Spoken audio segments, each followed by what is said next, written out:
Adrián Celaya, presidente de EKAI Group, que ya está con nosotros en Negocios Televisión. ¿Qué tal, Adrián? Muy buenas tardes. Hola, ¿qué tal? Encantado de estar con vosotros, como siempre. Bueno, pues escuchábamos al presidente ruso, Vladimir Putin, que decía básicamente que si Europa inicia una guerra, Rusia ya está preparada. Decía, con Ucrania no estamos en guerra, son ataques quirúrgicos, con Europa no seríamos iguales. Decía algo así como que no habría con quién negociar. Básicamente decía pues que borraría a Europa del mapa en el caso de que se inicie una guerra. ¿Qué te parecen estas declaraciones de Vladimir Putin?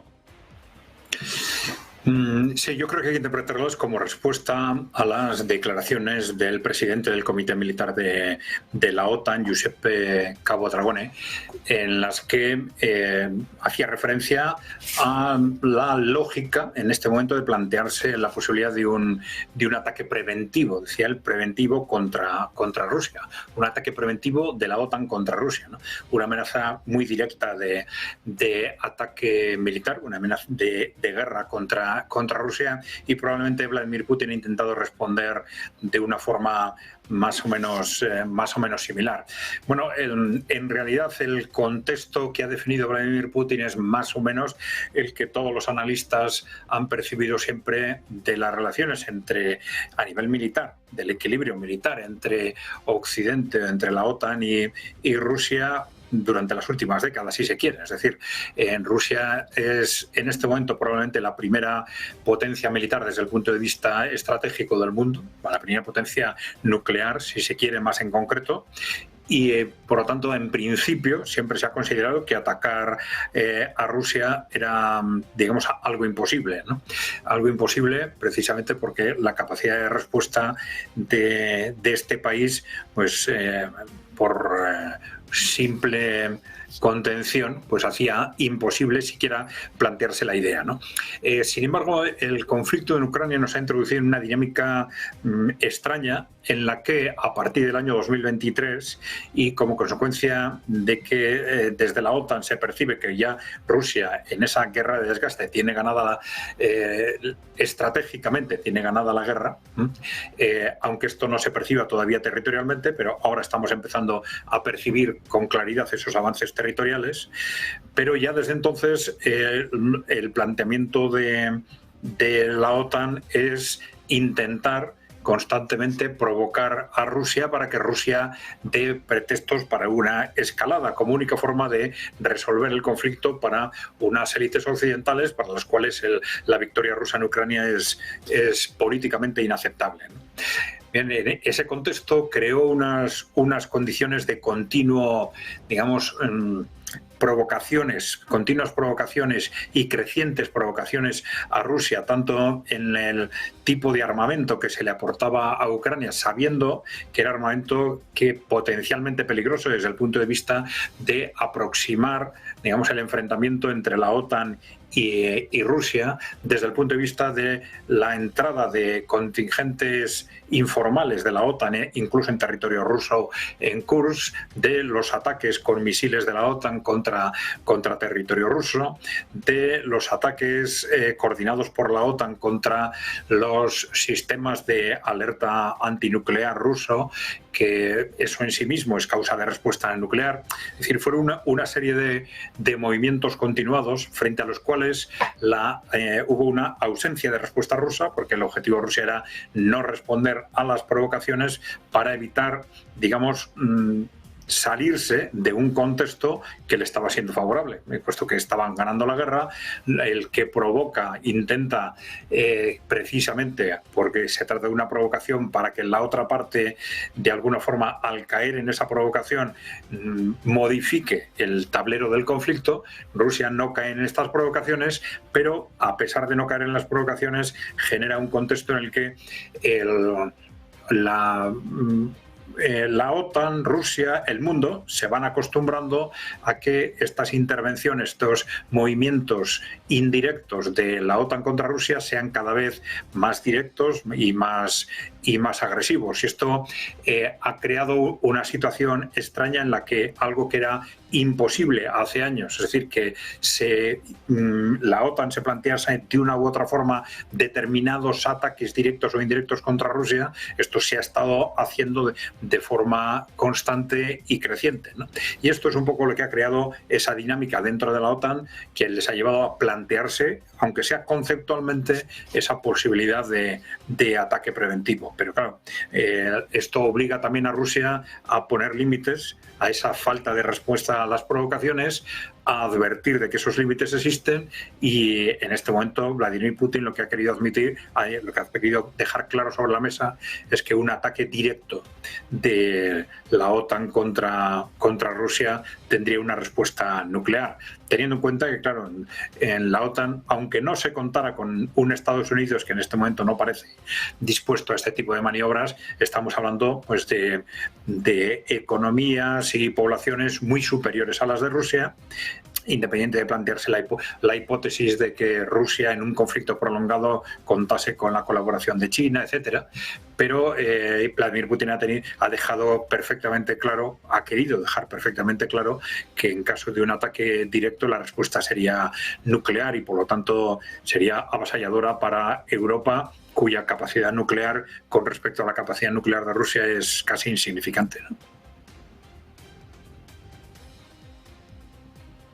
Rusia, que responde de esta forma a las declaraciones por parte de Dragón, este alto cargo de la OTAN, que bueno, ya sorprendía con esta información publicada por Financial Times. Putin responde, advierte incluso de un ataque nuclear. Teniendo en cuenta esto, Adrián, ¿qué esperas de las negociaciones que va a tener lugar en los próximos minutos en el Kremlin?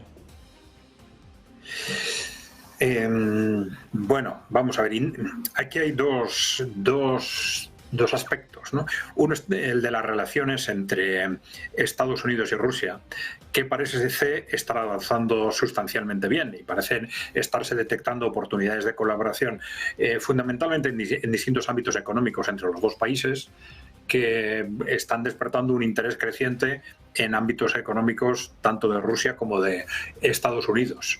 Y no sabemos muy bien en qué medida estas reuniones conjuntas se están dedicando a esto o se están dedicando en concreto a la propuesta de tregua planteada por Estados Unidos, aunque lo más probable es que se dediquen a los dos objetivos, claro.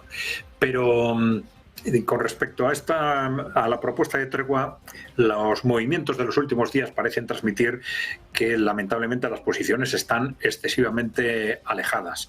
No las posiciones de Estados Unidos, que está haciendo un poco de puente entre la OTAN y Rusia, pero sí las posiciones de Rusia por un lado y las posiciones sobre todo no tanto de Ucrania sino de las potencias europeas, digamos, más agresivas y que están liderando esa resistencia radical a llegar a acuerdos frente a Rusia, ¿no? Lo que ocurre es que, precisamente, como ya hemos comentado, estamos en una guerra de desgaste. Esto tiene la consecuencia de que no se visualiza fácilmente cuál es realmente la relación de fuerzas, cuál es realmente la evolución de la guerra, porque no se traslada directamente a desplazamientos territoriales, sí en una segunda fase que está aparentemente comenzando ahora, ¿no? Pero no anteriormente. De tal forma que en función del desgaste generado hasta ahora en el bando ucraniano y en el bando ruso, pues Rusia considera acertadamente que tiene estratégicamente ya ganado la guerra y que por lo tanto tiene derecho a imponer las condiciones del vencedor y que lógicamente lo que les corresponde a Ucrania o a la OTAN es, utilizando o no ese nombre, una capitulación o una rendición, ¿no? Pero desde el otro lado, con una resistencia, ya digo, tremenda o radical al aceptar el efecto político de la victoria rusa en Ucrania, pues se agarran a que no ha habido todavía grandes desplazamientos territoriales para intentar buscar acuerdos, digamos, de equilibrio entre las dos partes, como si estuviéramos en una situación más o menos de empate en la guerra, que no es lo cual no responde a la realidad. Pero de alguna forma las potencias europeas se engañan a sí mismas utilizando este tipo de argumentos. Mientras esta sea la situación, es muy difícil que se produzcan acuerdos sustanciales que den lugar al fin del conflicto. Probablemente, lamentablemente, tendremos que esperar, si esas posiciones continúan, tendremos que esperar a que esos avances territoriales que ahora se están iniciando pues hacia Zaporilla, hacia Dnipropetrovsk y hacia el resto de lo que queda por ocupar del Donetsk, pues que avancen más hasta que sea, digamos, inviable, sea inverosímil para estas potencias europeas mantener ese discurso de un cierto equilibrio de fuerzas. Hay dos factores que pueden desactivar esa situación positivamente para forzar que se llegue a un acuerdo en la tregua. La primera sería un hundimiento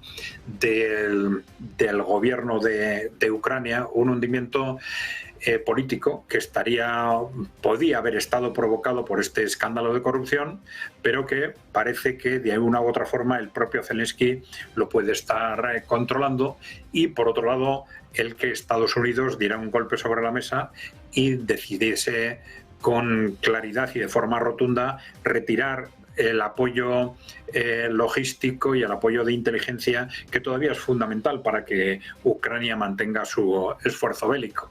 Estados Unidos hasta ahora no se ha atrevido a hacerlo, a pesar de sus declaraciones de mantenerse en una posición intermedia. De hecho, el papel de Estados Unidos sigue siendo fundamental para que Ucrania mantenga ese esfuerzo bélico.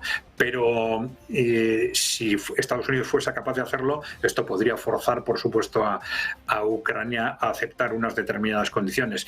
Pero salvo que haya sorpresas, no parece que el gobierno de Donald Trump en este momento tenga capacidad política para adoptar un golpe de fuerza de este tipo, con lo cual lo más probable es que lamentablemente estas negociaciones en esta fase no den fruto y haya que esperar, como digo, a más avances territoriales que, por un lado, desde un punto de vista de ocupación de territorios, pues, lleven a la ocupación fundamentalmente de Odessa, del acceso al Mar Negro por parte de Rusia, algo a lo que también ha hecho referencia el presidente Vladimir Putin durante estos días, y a una negociación muy clara sobre el futuro institucional de Ucrania y sobre ese contexto de seguridad compartida en el conjunto de Europa. Bueno, pues muy pendientes de la situación entre el presidente ruso, Vladimir Putin, estos mensajes hacia Europa. Adrián, muchas gracias por estar con nosotros una vez más. Un placer.